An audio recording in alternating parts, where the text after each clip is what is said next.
Welcome to the Fort Myers Beach Good Neighbor Before the Storm series, a community series sponsored by Building Science Authority and Bailey's Generators.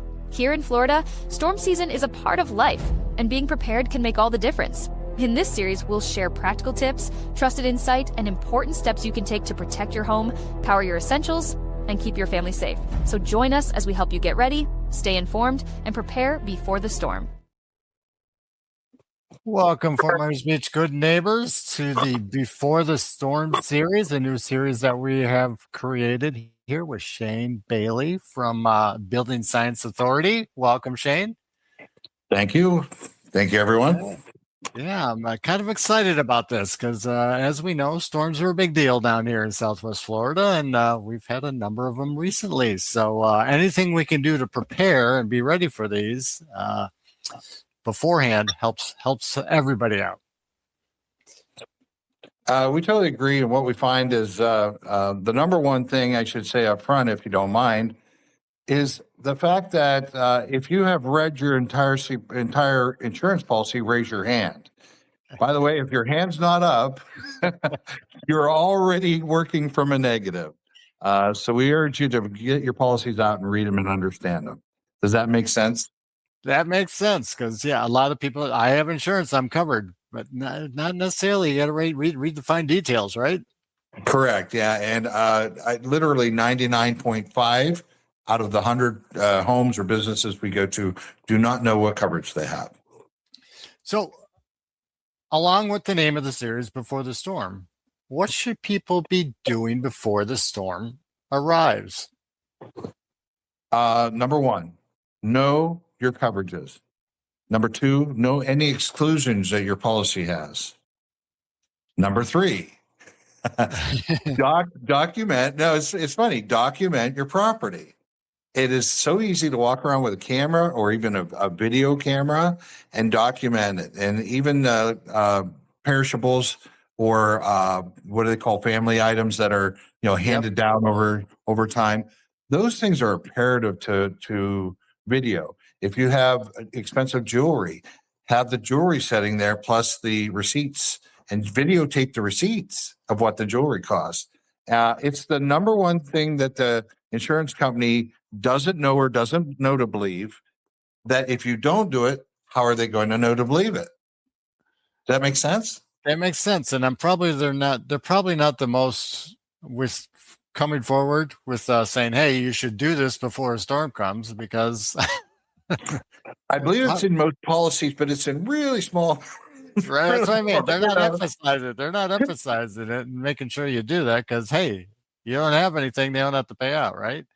Not the insurance companies are bad, but No, we're going to talk. We want to make sure we do have some great insurance friends out there. Yeah. But part of protecting your property is doing this beforehand, and I can't stress enough. We find that 99% of the time people don't do this, and it's such an easy thing. Take you and your wife can do it. Walk around the house, have a great time, taking photos of all these images, or reminiscing over them.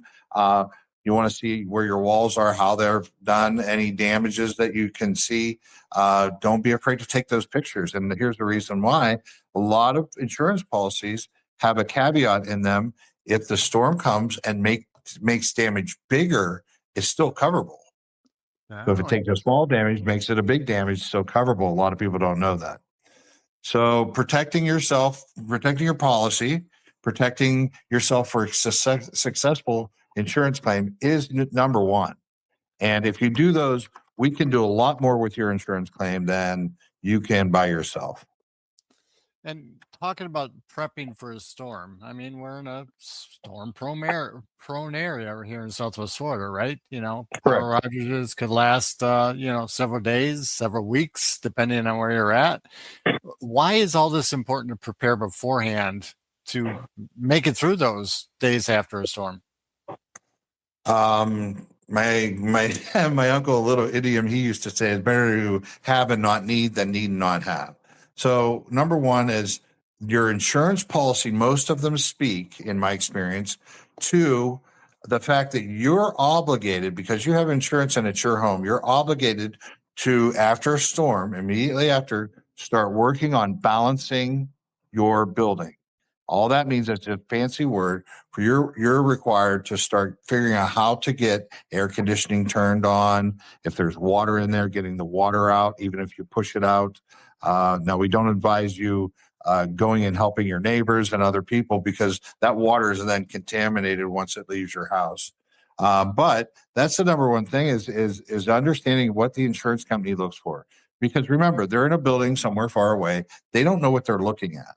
So if you took those pictures like we asked you to do ahead of time, the next thing then is once you start balancing or before, take some more pictures. And then after you do that, take some more pictures. And we have this saying in our industry, in the storm industry, pictures are free. And really what happens, you start documenting, here's what it looked like beforehand, here's what it looked like after the storm, and here's what it looked like after we start to clean up. It's amazing. It changes their outlook because, unfortunately, they get lied to a lot. And so what we need to do is show them, here's the proof. Pretend you're from the show me state. Yeah, right. Yep. You want to show what you have. My house is beautiful. Look at this thing. My grandmother's heirloom. You can't replace it, and we want to document the living daylights out there, if I can say that. Like you said, periodical pictures help as well too, because a lot of that damage sometimes happens after the fact, after the storm, right? The mold starts to set in, the water starts to cause issues and things like that. A lot of that stuff happens after the storm. Boy, you're so right on that. And I'll tell you why, Jim. The biggest thing we find is, one, we live in what's called climate zone number 1. It's the jungle here. That's what we have. High humidity, high heat. You add that to being without air conditioner, mold can grow within 12 to 72 hours, depending on where the spore is, what kind of spore it is. And outages can last like days to even weeks. So we want to make sure that we are doing whatever we can to try to get that building under air conditioning, your house. And understanding too, insurance claims are often delayed, so you don't have to rush to call your agent. That would be the next thing I would say. Once you document all these things, I think the next phone call that will help you is to find people who work these types of storms for a living. This is what they do all the time. They're not afraid of this. They've worked with insurance companies. They should have a good reputation with the insurance company, but they should also be certified third party. You don't want to be biased in any way. So third party inspections, third party people to come in and take a look at your home, document it, do moisture meters, all those things that we'll go into in later on the series. But that would be the next thing. You want to call the professionals in. Remember, the insurance companies are going to have thousands of calls in your area. And so if you wait a day or two, it doesn't matter at all. But because you need to find out what your claim actually is. What people do is they'll call in, they'll say, yeah, I have a claim. Well, what's damaged? I don't know. Did the water come up a foot, 2 foot? I don't know. And so really there's no sense of starting something that you don't know. Whereas what we do and what a good professional would do, would you start stacking documents up? Here's your moisture meter readings. Here's your dry out readings. Here's your dehumidifier readings. All these things, this is when it was placed. This is how often it was checked. And all those things matter because it proves to the point to the carrier, hey, they're not fibbing. They're playing well in the sandbox, right? And what it does is it makes a higher success rate in your claim. We hear people complain all the time. And by the way, another show of hands. If you're raising your hands, how many times have you hear someone say, I didn't get what I needed from my claim? And sometimes that's shame on us. Sometimes it's shame on the carrier. But that's the number point is to get a professional in your house right away or building. Well, because one of the points we bring up is documentation, not damage severity, determines your payout, right? Yes, that is a great way to remind me that I need to say that more often to myself, because we get so involved in these events that we tend to know what we're talking about, and we also we pass over some things mentally if we're not careful. So that's why we just had a continuing education class about going back to the time of the inspection and starting from the minute you get there all the way. See, hearing what you have to say is the number one. If someone's not, by the way, if someone's in your house, they're not listening to you, kick them out of your house. Because you're the one that lives there all the time. You have the most valuable information that we need to help prove your claim. So if you've taken the pictures before, during, and after, and you can show us that, if you even don't have them in a report, we can actually bring those into our report and say the client issued this at before the storm. The client issued this to us after the storm. These were after the storm images, and so on and so forth. And that's the important part too. So prepare, I want to say preparing, but documenting and saving that information. Maybe save that in several places. Save it in a safe spot, like they always say. Don't save it on your computer. That's going to get flooded, and now you're going to lose everything on your computer. Save it in a cloud somewhere where you have easy access to it after the storm, or somebody else has access to it. Correct? That's a great idea, because a lot of times, guess what happens? Your laptop gets fried. Yep. Especially if you have a flood. Also, create an inventory. If you really have stuff that you love and things that are expensive to you, or even keepsakes that you can't replace, document those things, put an inventory on it. And get them evaluated, for price and value. That's another great thing to do. Right. Most jewelry you can take to any jeweler, and they will give you an assessment on them, a sort of value. To say, I need it for insurance, because if you say you're selling it, they're going to try to give you less. But if you say, this is for insurance, can you give me a valuation of this jewelry, especially if you have high-end items? So again, first thing, try to get a generator in your house if you don't have one, because then you can run AC. Document. Do an inventory. Make sure your critical systems have a way to turn on as soon as the power comes back. Those are all perfect inroads for me or someone like myself to come in. And if I have that, you have done such a service for yourself and your agent. We joke about an agent has two piles on their desk. One is all the thin files that aren't proven, and those go right to the rejection folder, and then they have the thick files that are proven, and they either approve those or say that's going to go to our litigation team, and you want to be in that second pile. You want to be either, hey, we're gonna litigate this, we want to review it further, or no, we're just going to go ahead and approve it. Very good. And now, getting to the point of choosing the right inspector, what should people be looking for? That's one of the toughest questions we have. Just like any occupation out there, there's some good players and there's some bad players. We stay away from the companies that are in business all the time to do it and that don't come in from outside the state. And I know that sounds counterintuitive. We think if they're here and they're living here, they're more prone to being on your side. But what matters more than any of that is their resume. Ask them for their resume. Ask them for their CV, if you will. They should have a plethora of things on their resume you never even heard of, like building science investigator, balancing the building envelope inspections. All those things, you want to see that they are aware of what they're doing. Everyone has LinkedIn on their phone. Go to their LinkedIn page. They don't have a LinkedIn page, I'm suspect. If they work for a company, go to that company LinkedIn page. But if you find a great investigator, that might be another thing we should talk about, Jim, to be honest. Yeah. Why are we looking at the time when they're most busy? Maybe before a storm, a great prep would be, I just thought of this. Yep. Why don't you call around? Look for building scientists in your area. That would be the number one thing. And it'll give you a list of people who say that in their advertising. And then call them. Who's a good remediation company? Who do you use for testing? All those things. And they should be able to give you that for free. Absolutely. Yeah. Again, that shouldn't take them long. It's part of the prep, right? It's part of the prep. Yeah, exactly. Yeah. Interesting. So what are some of the mistakes people should avoid making? What are the most common mistakes? I want to say you've probably seen a lot. All right. Some of it's going to be a little repetitive, so please bear with us in the sense of one, not knowing their policy limits, not knowing what it covers and doesn't cover. Two, would probably be calling the insurance company way too soon when you don't know what you're dealing with yet.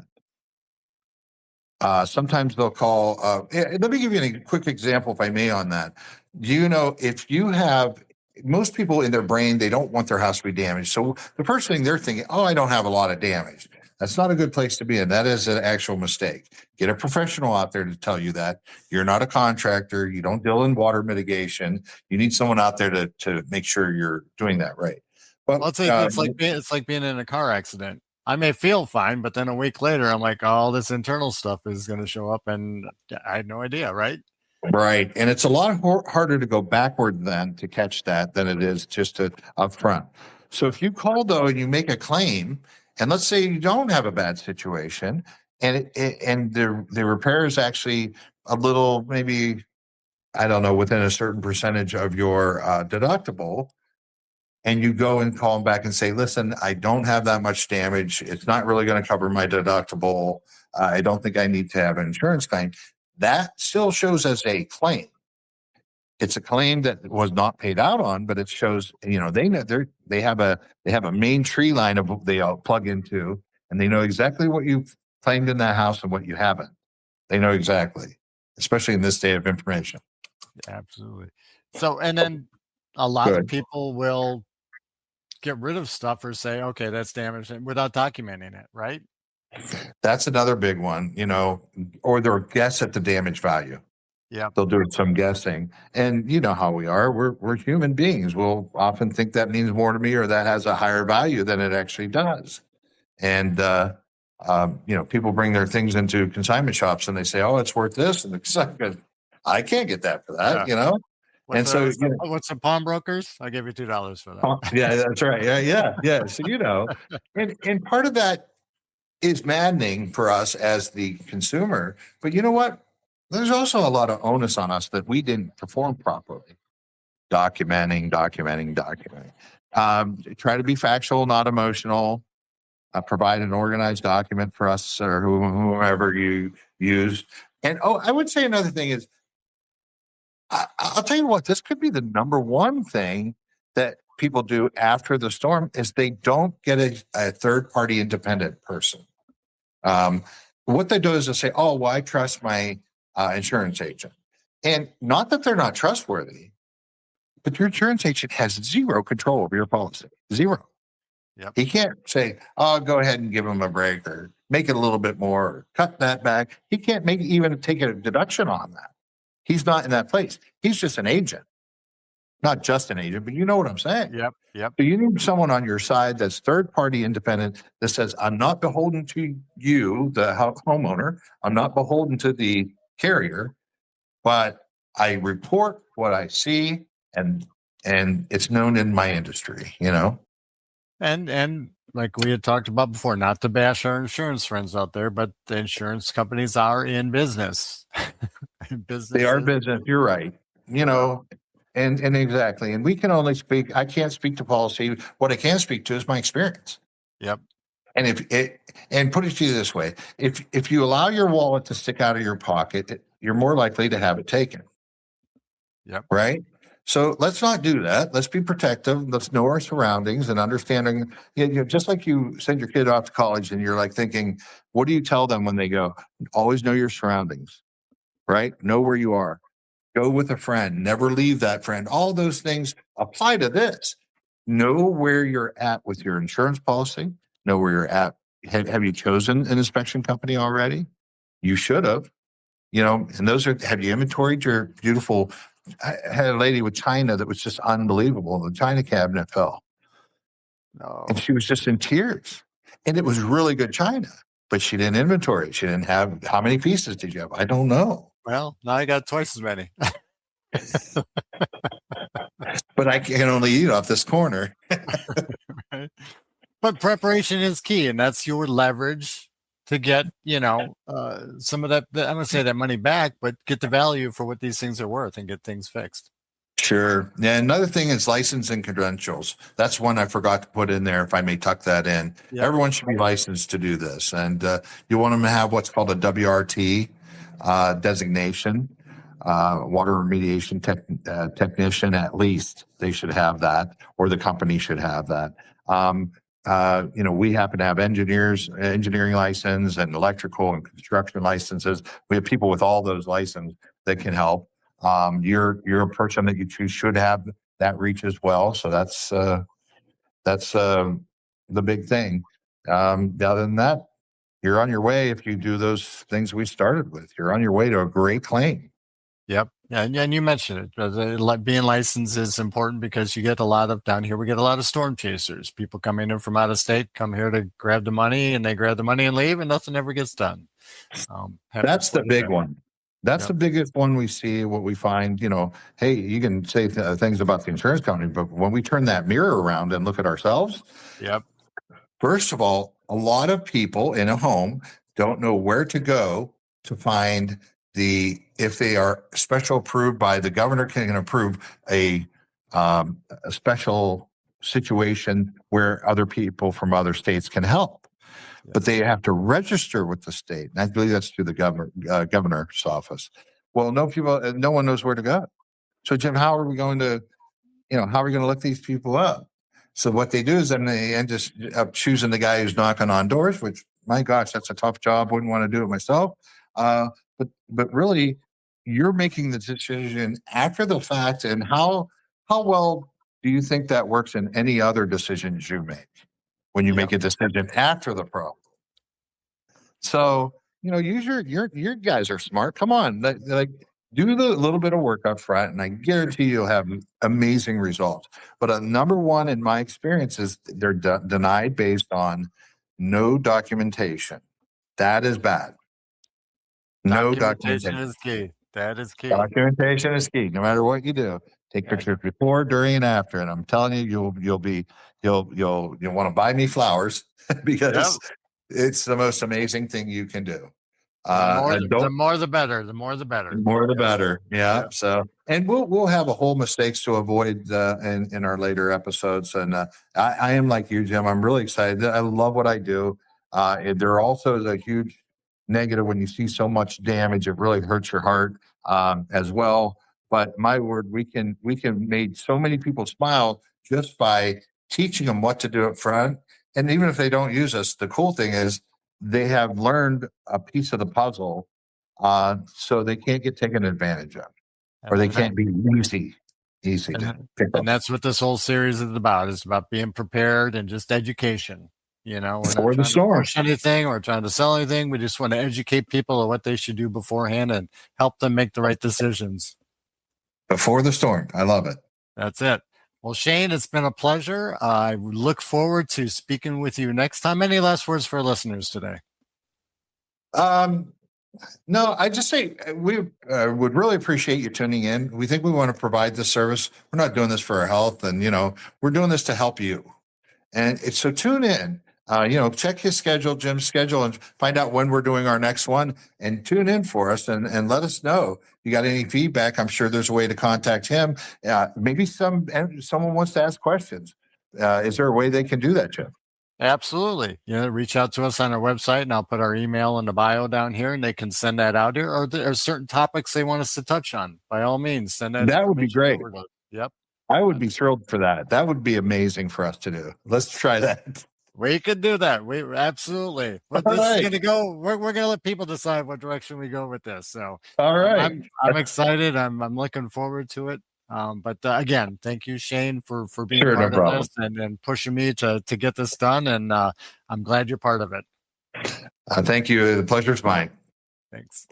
All right. Thank you for being with us for the Fort Myers Beach Good Neighbor Before the Storm series, proudly sponsored by Building Science Authority and Bailey's Generators. We're glad to share this series with you as we help our community get ready for Florida's storm season. We'll see you next time with more tips, insight, and resources to help you stay safe, informed, and prepared before the storm.